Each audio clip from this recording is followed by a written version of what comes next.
When we last saw Brett and Ian, in their quest for $1 million investment, they were seeking a range of advice over how to raise the money.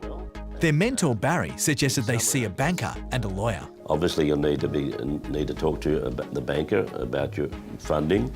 Make sure you've got the lawyer on side to advise you as appropriately.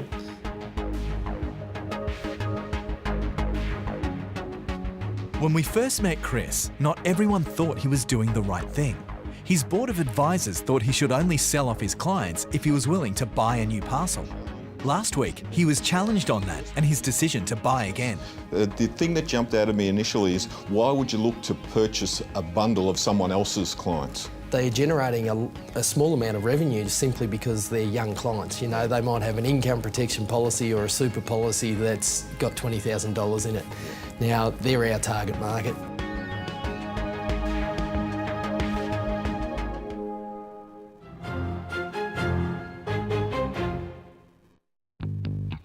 Meet Shane Kirsch. Shane is the National Manager for Financial Planner Banking within NAB. If Brett and Ian want to finance their dream, what does a banker want to know? From a banking perspective, obviously any bank you're going to approach around this will want to understand what the risks are for them taking into a transaction, and they'll form a risk profile of your business, like referred to as the 5 Cs. So we look at things, any bank will look at the character and integrity of the individuals behind it. What's your track record? What's your past history? Looking at your cash flows. So the cash flow is what repays debt. But it's also, particularly in a growth business such as yours, so structuring of the debt's critically important because you don't want to be hamstrung by capital repayments. Like a P&I repayment, yes. When you're looking to still invest in the business and any surplus cash is going to be do that. It's a bit of a balance. Spot on. Between those two. So cash is the second one there. Then it's obviously capital. Yep. So what capital do you have to put towards the transaction? So I like to call skin in the game. And obviously your own capital going in is going to be your cheapest form of funding. Absolutely. And the next one is collateral. Collateral is just basically what is that supporting security that you might be able to put up in case that primary position fails, which is the cash. And the last of the 5 Cs is capability. And this is even more relevant, I think, in the current market. Capability of your management team, capability of the whole business to actually cope with reform, cope with change, to be able to actually deliver on what you're promising. Yeah, absolutely. And this is critical. Shane's advice to Brett was to understand the 5 assessment Cs: character, cash flow, capital, collateral, and capability.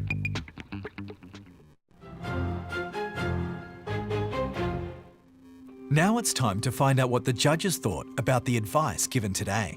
You're actually investing in the growth of the business. And that just comes down to really understanding, can the business grow? Does the processes within it and the people within it actually create growth? New clients coming in, buying services and products that enable growth of that profit margin. Another way of looking at it is the traffic. You know, have they created a busy road next to their business so that people will come off that road and drive in and do business with them? That's where goodwill is made, that's where traffic's made, and ultimately that is what grows businesses. So you'd want to be very sure if you were borrowing money to accelerate growth in your business. Now is not the time to be taking unnecessary and uncalculated risk, particularly where you're looking to borrow money. Meet Martin Checketts.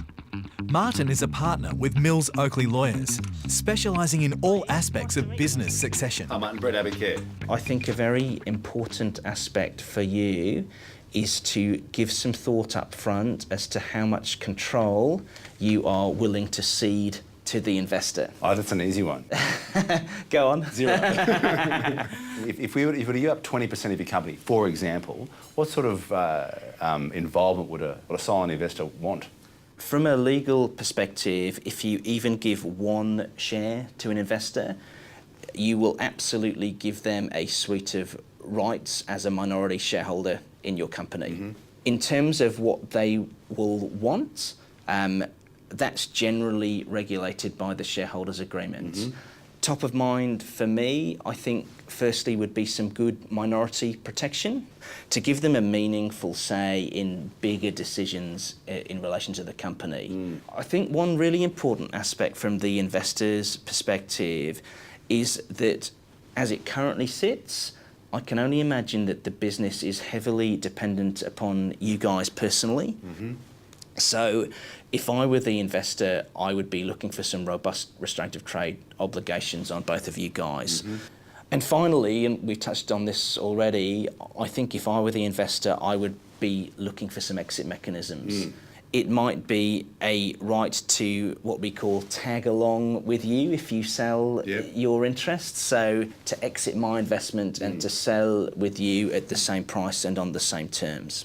So if it were me, if I had the collateral to support the debt, and if the serviceability was there, I would absolutely be looking at a debt solution as my preferred choice. I think you need to crystallise in your mind whether it will be, or whether your preferred path is debt, equity, or a combination. I think you've got to get that really straight in your mind. Thanks for convincing us. Yes, you've sold me. I'm there. Yeah. You really helped us. I mean it. Seriously. Martin's advice to Brett and Ian included ask the question, are you prepared to give up control? Equity does give your shareholders rights, and debt is the better option to keep control.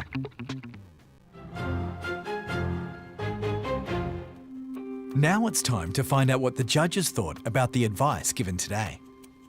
If they can due diligence themselves, and by doing so, make sure that they're bank debt friendly, then I think they're in good shape to be equity friendly. But they've got to jump through that first hurdle themselves, which is becoming attractive enough for a bank to lend them money.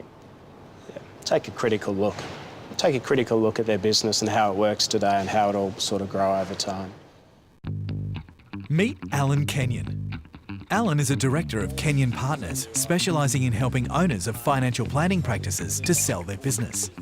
Alan will talk Chris through the numbers game and why it's a good time to sell.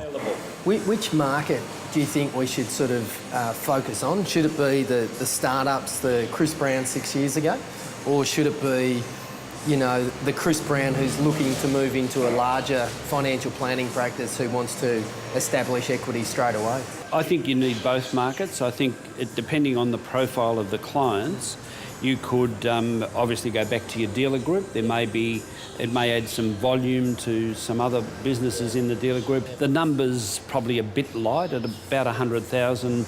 It's probably okay. If it was 150, I think that allows somebody to make a living and wear a few expenses and things like that. The key to getting something like a reasonable price will be the quality of the information you've got. So the greater segmentation by product and age and all that kind of stuff, as you know, will be the determinant. My biggest fear is just people who sort of waste time and sort of come in and sort of say that they're interested, but at the end of the day, the sort of banks kibosh it. How can I sort of mitigate that time-wasting risk? We've never had a transaction that's fallen over at the end because people haven't been able to get the money. And I think it's a matter of the process you go through beforehand. You want the 2 or 3 that really have a cultural fit, who can pay, and who understand the terms and conditions and some of the stakes in the ground along the way. So in terms of preparing the information memorandum, what are the non-negotiables? Like, what must I have to, you know, give the buyer enough comfort to actually put a legitimate offer on the table? Understanding your philosophy and your strategy so they don't feel that they can buy these clients and you'll pinch them back or they'll come back to you. So that's a fear, obviously. I think you want fair value. You need to demonstrate that that's the market and this is valuable. Someone who might buy it is going to lowball you. Somebody who wants it is going to pay a reasonable price. Alan, one of the difficulties I face is I'm a part of a licensee, Apogee Financial Planning, and when I joined the group 6 years ago, it was at the last stages of the buyer of last resort agreement. So my business value is underpinned by this buyer of last resort agreement, which is, you know, it's attractive. And I guess when I'm looking at these clients and I'm looking at the sales price, I've always got that multiple in the back of my mind. Because, you know, is it prudent to sort of offload it for less than what the buyer of last resort multiple is? Sometimes you've got to take a step back to go forward. And so beginning with the end in mind, what's the business look like 5 years out? And I guess ultimately there'll be a buyer, whether that's from within the business or out. And I'm not sure that you want a legacy of 600 clients. You know, you've got 600 opportunities to be shot in the head from FOFA through no fault of your own. Alan, thanks a lot for your time. It's, you know, there's so many things that are going through my head, and I think you've actually cleared up a lot of things, and I'm probably more optimistic than what I was prior to this meeting, so I really appreciate your time. Right. Glad I could be of help. Good luck. Good on you. Cheers. Alan's advice to Chris was get clarity on what you're selling. Demonstrate your philosophy. Is it a fair market value? And take a step back to move forward. So let's see what the judges think about the advice given today. Alan's advice was realistic and practical.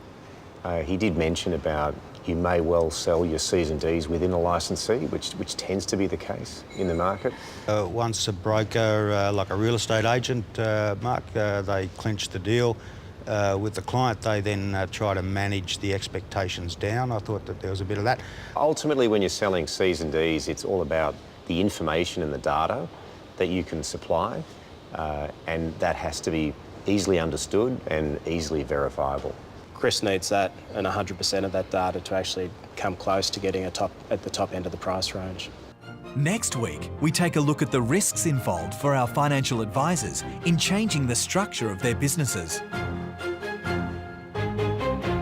If you need more advice on the best ways to support your business growth, visit the Practice Toolbox and download the Funding Your Growth white paper from Shane Kirsch at NAB.